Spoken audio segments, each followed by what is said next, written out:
McDonald के अलग चुनाव क्षेत्र की बात गांधी जी ने तो कभी मानी नहीं।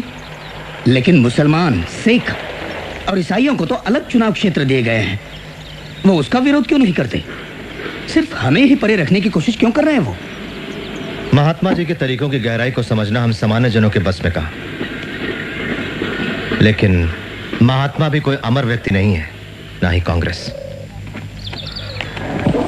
महात्मा जी का विरोध करने के बजाय आप ये क्यों नहीं मान लेते कि वो छुआछूत दूर करने की बात को गंभीरता से ले रहे हैं?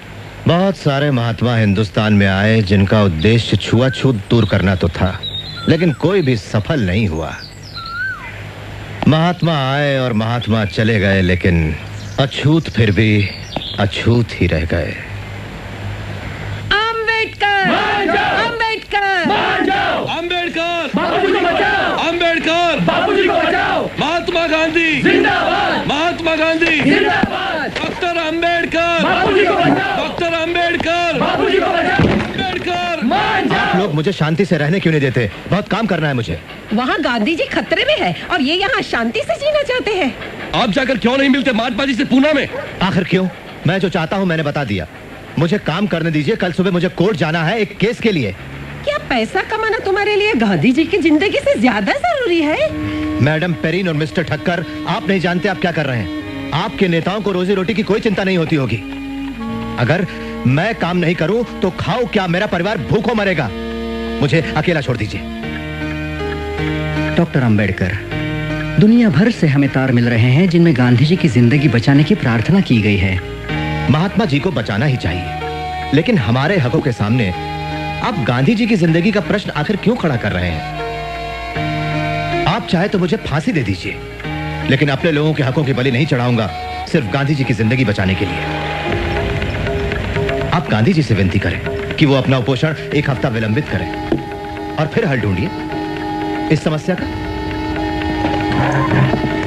से बात मनवा लेने के अपने तरीके हैं, हमें भी अपनी इच्छा शक्ति दिखानी होगी। उपवास शुरू करके उन्होंने तो हमें खलनायक ही बना दिया। कौन है? बापू, धन्यवाद।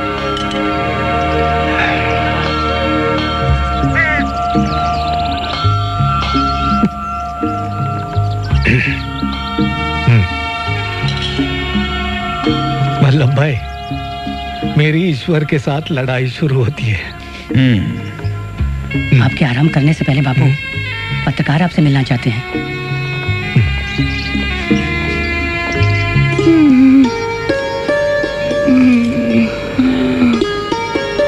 रमा, अरे आप लेटी रहो, आराम करो।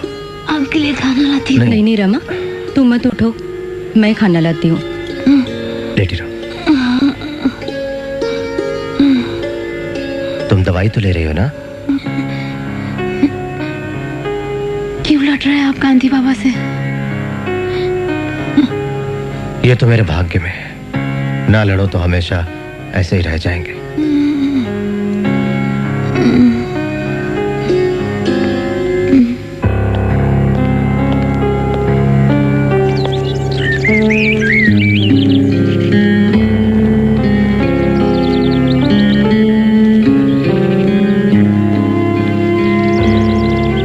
पैनल, कोई आपत्ति नहीं, लेकिन मैं डॉक्टर अंबेडकर से पहले मिलना चाहूंगा।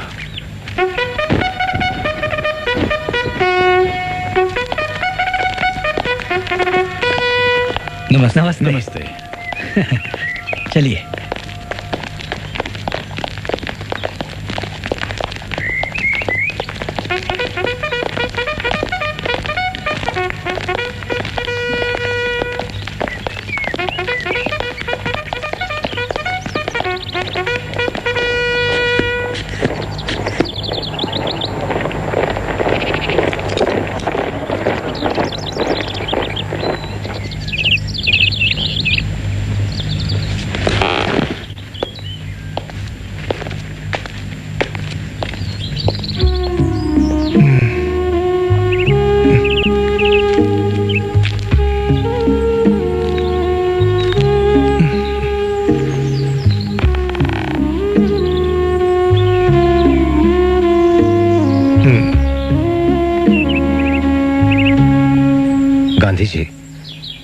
आप बड़ी नाइंसाफी कर रहे हैं हमारे साथ।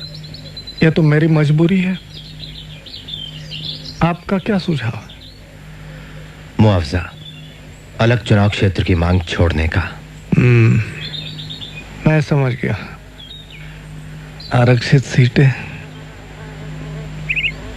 पर उनकी संख्या में समझौता होना चाहिए। मेरी बात सुनो अंबेडकर, मैं सदैव आपके साथ हूं। आप अछूत हो जन्म से, मैंने खुद को अछूत मानना अपना लिया है।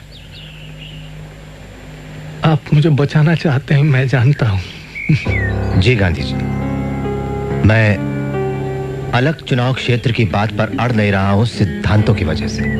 हमारा मानना है कि अल्पसंख्यक विधानमंडल में भेजने के लिए ऐसे लोग छांटें जो सिर्फ नाम के नहीं, उनके असली प्रतिनिधि हो। बहुत अच्छे, लेकिन ऐसा क्यों कि कुछ सीटों के लिए पैनल और कुछ के लिए सीधा चुनाव?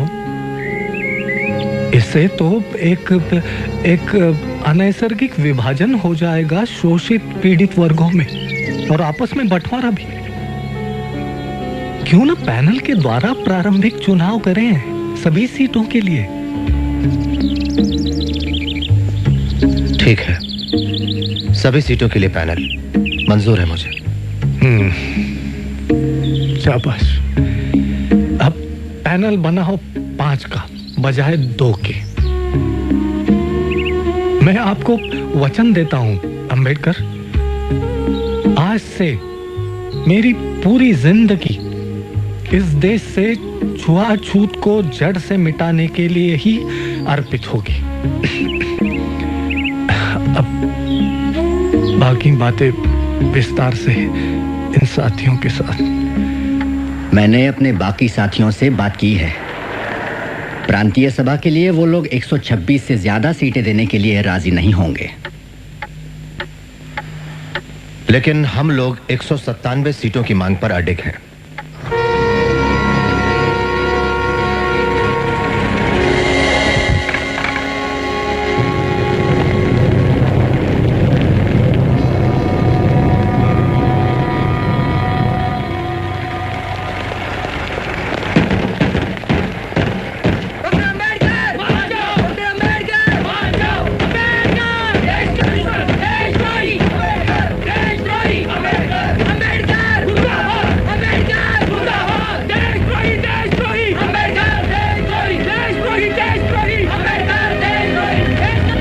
हमें धमकी भरे पत्र मिल रहे हैं डॉक्टर साहब। इस तरह जान खतरे में डालना ठीक नहीं है।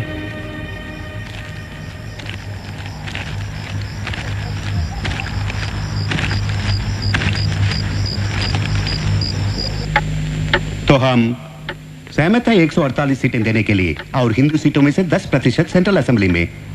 लेकिन प्राथमिक चुनाव की व्यवस्था 10 साल के अंत में खत्म होनी चाहिए, और आरक्षित सीटों का सवाल अगले 15 साल तक जनमत से तय किया जाना चाहिए। डॉक्टर अंबेडकर, सुरक्षित सीटों और अलगाव का पाप बढ़कर महापाप हो जाएगा अगर हम उसे खत्म करने का जिम्मा पीड़ित वर्ग की मर्जी पर छोड़ दे। और जनमत संग्रह के लिए 15 साल का समय मांग रहे हैं आप। मैं ये बिल्कुल नहीं मानता कि अगले 20 सालों में छुआछूत की प्रथा नहीं रहेगी, लेकिन जब सवर्णों को डेमोक्रेसी की तलवार का सामना करना पड़ेगा, तभी उनका अछूतों के प्रति अमानवीय व्यवहार बदल पाएगा। डॉक्टर अंबेडकर, आप समझते क्यों नहीं? गांधी जी की जिंदगी खतरे में है। तो क्या हुआ? माफ कीजिए। कोई बात नहीं, मैं किसी को साफ करने के लिए कह दूंगा। देवदास, बापूजी कैसे हैं? डॉक्टर ने कहा हालत गंभीर है, उनका ब्लड प्रेशर कम हो रहा है। उन्हें सांस लेने में तकलीफ हो रही है, वे बहुत कमजोर हो गए हैं। आपने सुना देवदास क्या कह रहा है? डॉक्टर अंबेडकर, मान जाइए, जनमत की बात को ना उठाइए, मान जाइए।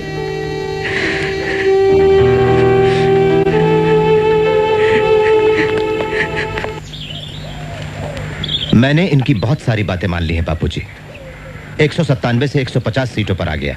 केंद्रीय विधानमंडल में 18% और पैनल में 4। मैं मानता हूं कि इस वजह से छुआछूत की प्रथा 15 या 20 सालों में गायब नहीं हो जाएगी।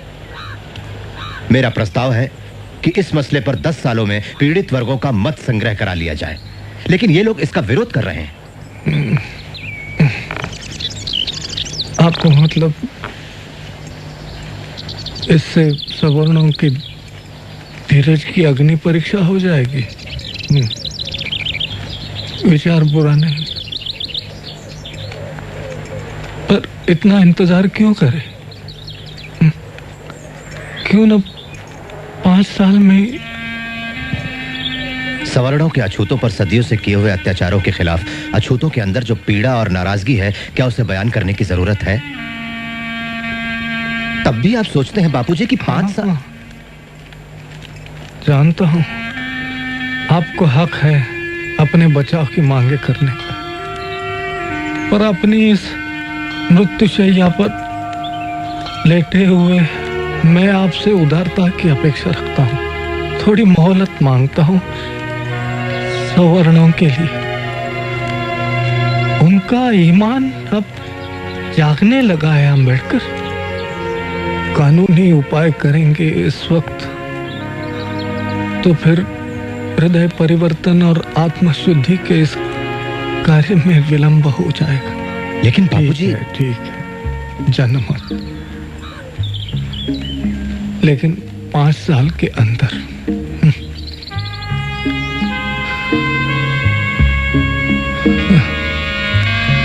5 साल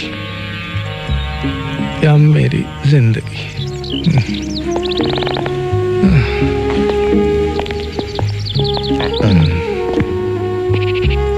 डॉक्टर अम्बेडकर, हमें अब चलना चाहिए।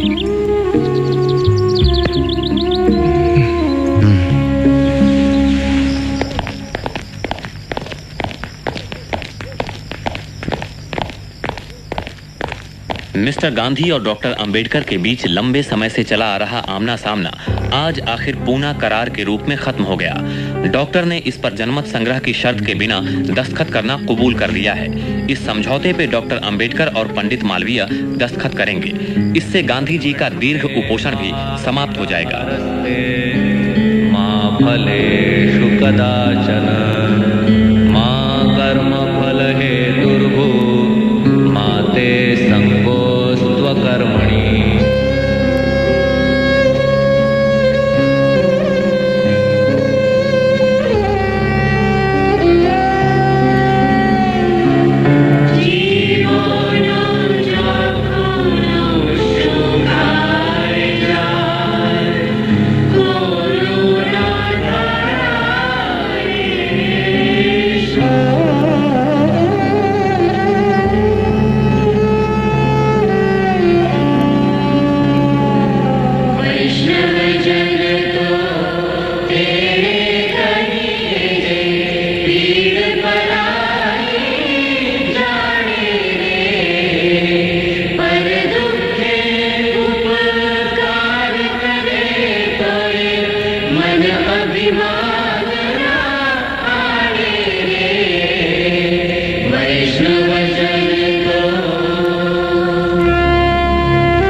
डॉक्टर अंबेडकर, एक बार फिर लोगों के मन में आप गुस्से की वजह बन गए।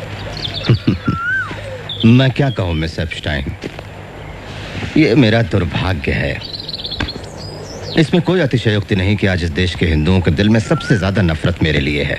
मुझे देशद्रोही करार दिया गया, नाशक ठहराया गया हिंदुत्व का, इस देश का सबसे बड़ा दुश्मन करार दिया गया। लेकिन जब ये धुआं हट जाएगा और जब इतिहासकार निष्पक्ष होकर मेरी जिंदगी का वापस लेखा जोखा करेंगे, तब उन्हें जाकर मेरी देशभक्ति का एहसास होगा।